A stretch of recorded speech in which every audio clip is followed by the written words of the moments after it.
And now, an Envision Financial podcast with Luke Smith on Canberra's 2CC. Luke Smith, good afternoon. Good afternoon. I don't know about those showers because I can see blue skies and sunshine now. You know, it's actually it cleared up some sort of lunchtime-ish, and it's actually really nice out there. It's It is great quite to nice, yeah. see the rain Absolutely. coming. You know what? It can rain all night, beautiful, and then it can stop during the day, even better. Even better, that's right, exactly. Here we are today. I believe, looking at today's topic, it seems to be a follow-up from last week's discussion about the difference between deductible and non-deductible contributions into your superannuation. So today, the question we're asking is, how do we get a deduction?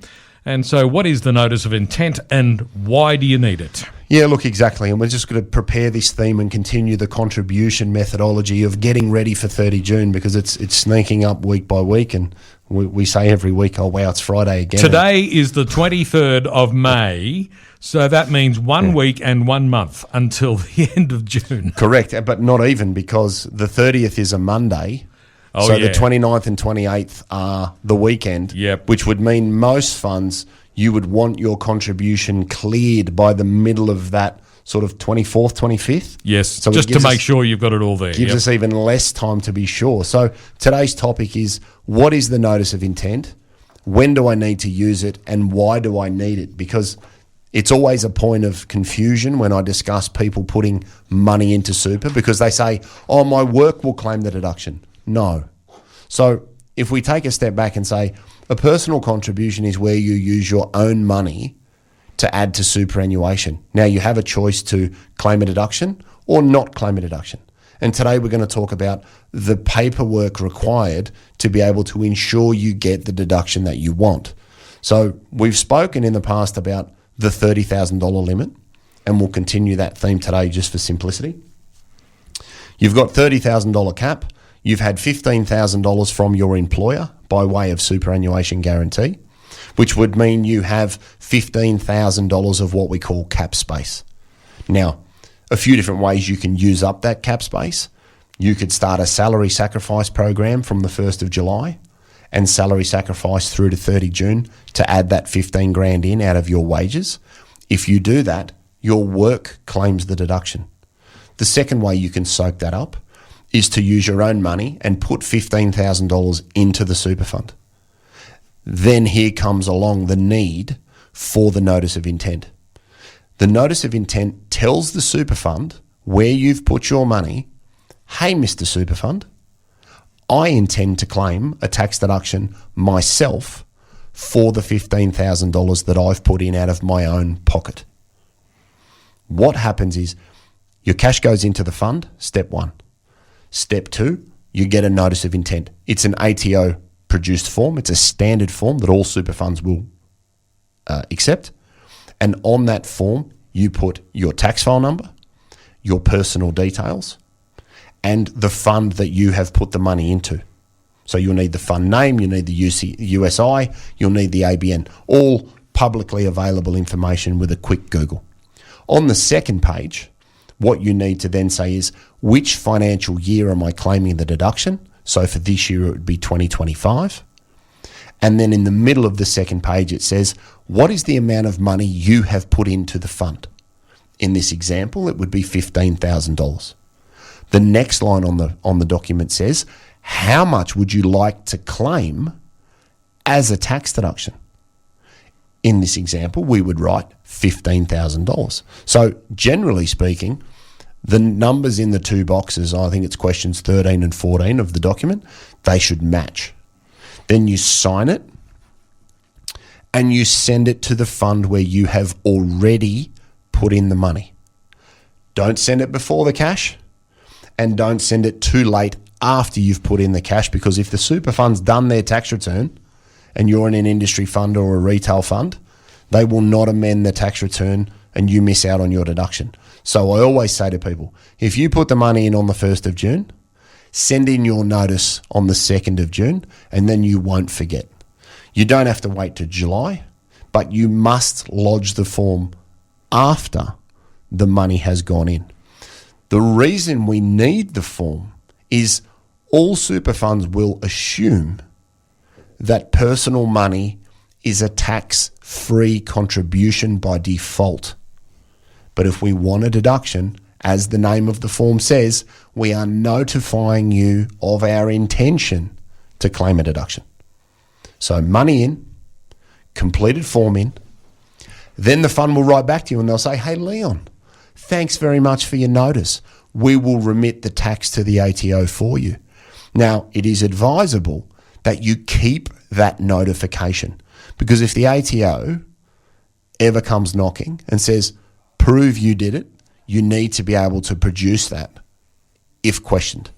I would also, as a best practice, give your accountant the confirmation from the fund and give your accountant a copy of the notice of intent that you have lodged.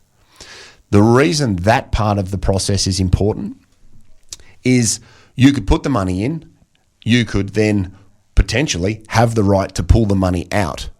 And if you were going to do that, for example, if you wanted to put the money in and then start a pension, you need to ensure that the deduction has been recognised from the fund. Because if you pull the money out or start a pension before that's been processed, you could miss out on the tax deduction because of the timing of you taking out the money, rolling over the money, or starting a pension with the money, depending on what you're planning on doing. So the details here really matter to ensure the continuity of the process, but also the continuity of the deduction and the primary benefit for the purpose with which you're trying to achieve the outcome that you're after.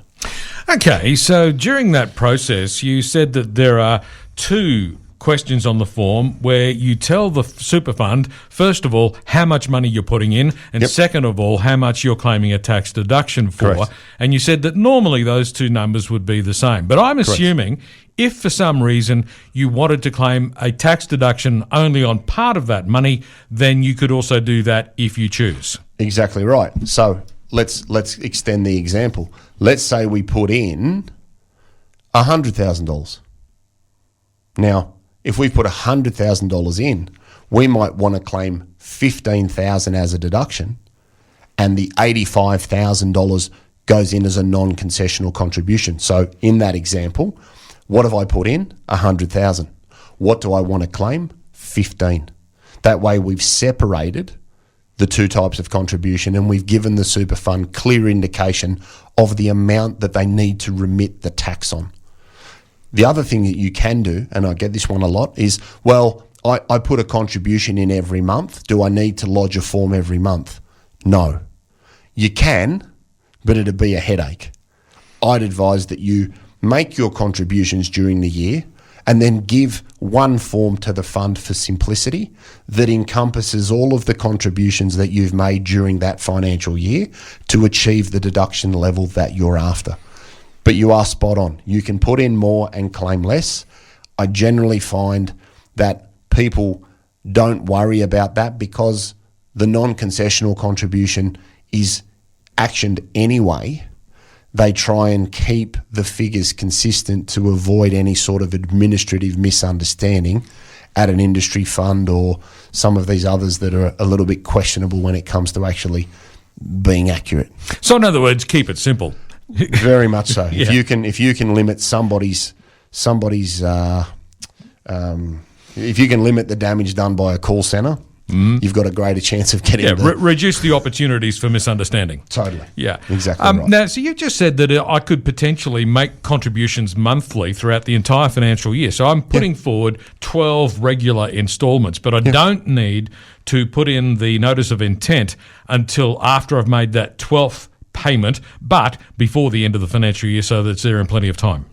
That's exactly right. And again, you don't have to lodge this form by the 30th of June. You can lodge it later or early in the new financial year.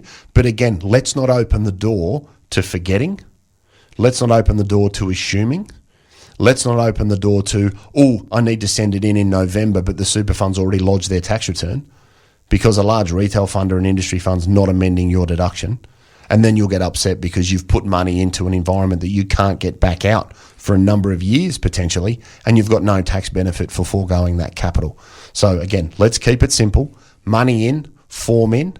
If you do it during the year, you can, but send in one form at the end of the year, because if you do a monthly one, you might need to amend previous paperwork, and then now you're opening up the door to more administrative confusion. And the last thing you need at 30 June, on top of all of the other pressures, is to redo something and remember a contribution that you might have made in July last year when you can't remember what you had for lunch 3 days ago.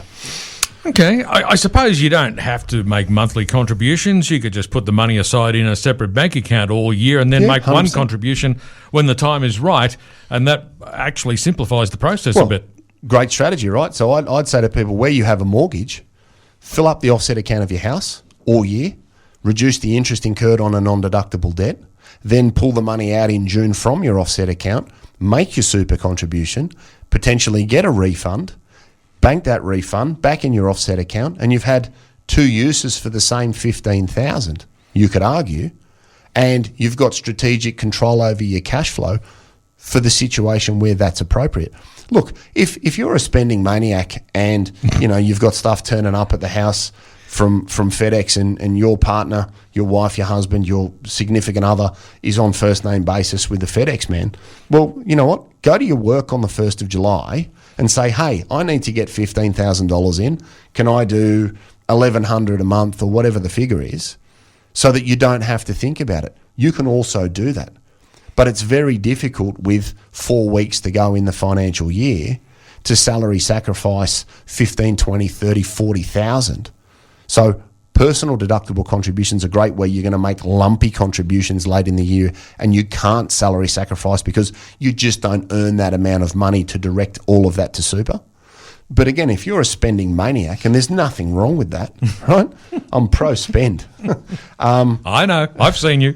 I'm pro-spend, but save yourself from yourself. Go to work 1st of July and say, hey, HR people, can you get this amount of money into my super fund, please? And salary sacrifice old school. Yes. Can we go old school, please?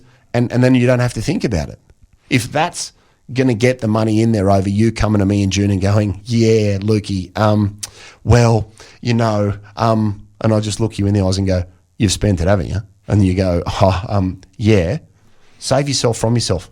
I'm great with automation. I think automation is our friend. And the lack of engagement that you need to be part of something, the greater the continuity of what you're going to execute and the consistency going forwards. Luke Smith from Envision Financial is with me in the studio today, and today we're talking about how to get a deduction and what the notice of intent is and why you need it. You know what? Details matter, and there will definitely be some tears over getting this paperwork wrong, because you'll be very excited about, I'm going to get a refund. The refund doesn't come and you can't work out why. It's generally because you haven't lodged the notice of intent where you've made a personal contribution. So, if we want to break down the process, find out how much room you've got, call the fund or log on to MyGov, because they will keep a record of your cap space. Get the money in the fund, number one. Number two, download and complete the notice of intent, sign it, get it right. Now, it goes to where you have put the money. It doesn't go to your accountant. It doesn't go to your bookkeeper. It doesn't go to HR at work. It goes to the fund that has been given the money. So, fund, money, form, confirmation.